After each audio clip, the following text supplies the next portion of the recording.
You've just been reminded of a method called completing the square, and that was the easy method. This is going to be a little bit harder, and so I'm going to start off by saying you may not complete the square if the leading coefficient of your quadratic expression is not 1.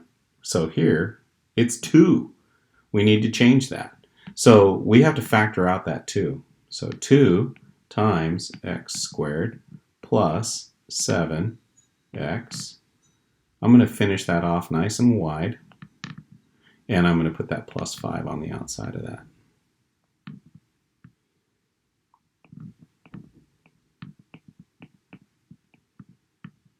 And so now we're going to take the second coefficient, which is the 7.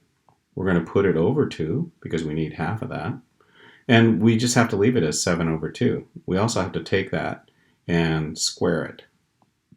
So when I square that, I get 49 fourths. So we're going to add 49 fourths, and we're going to subtract 49 fourths. So we have just changed things, and we've unchanged them. And what we've done in the process is we've created this really nice squared trinomial.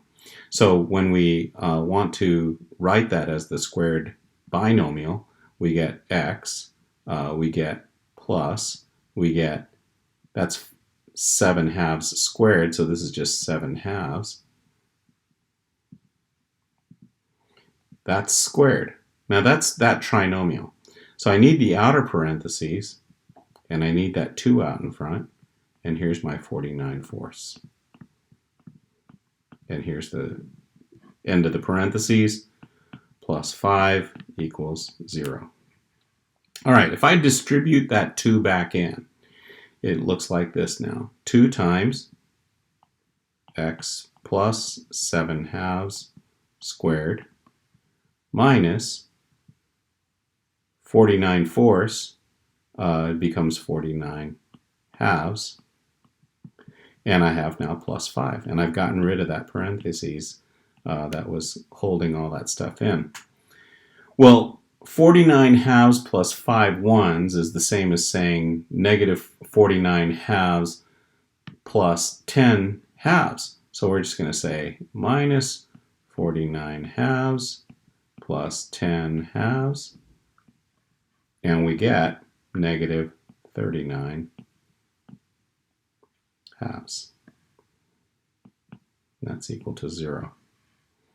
I'm going to take, that's 2x plus 7 over 2 squared.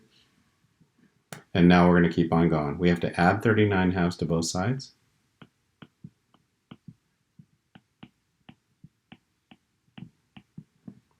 And that gives me now 2 times x plus 7 over 2 squared is equal to 39 halves.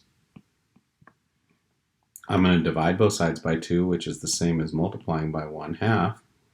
That cancels that guy right there, and I'm left with x plus 7 over 2 squared is equal to 39 fourths. When I take the square root of both sides, I'm taking the square root of 39 fourths, which is a number, so I have to put a plus minus in front of it.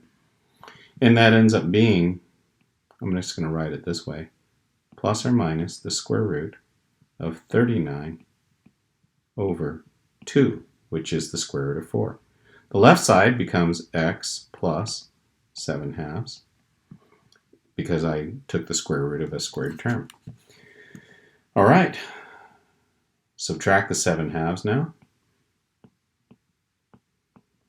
and I get x is equal to negative 7 over 2 plus or minus the square root of 39 over 2, which can also be written as negative 7 plus or minus the square root of 39 over 2.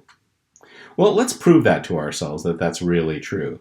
You know that I can take any quadratic term and use the quadratic formula, so we're going to do that. Well, quadratic formula goes x is equal to the opposite of b plus or minus radical b squared minus 4ac all over 2a. Okay, let's plug in that stuff. X is equal to the opposite of b, well, that's negative 14, plus or minus the radical, which is b squared, which is 196, minus 4 times 2 times 5. 4 times 2 is 8, times 5 is 40. All over 2a. 2 times 2 is 4. All right, we're going to get there. I got negative 14 plus or minus 196 minus 40 is 156.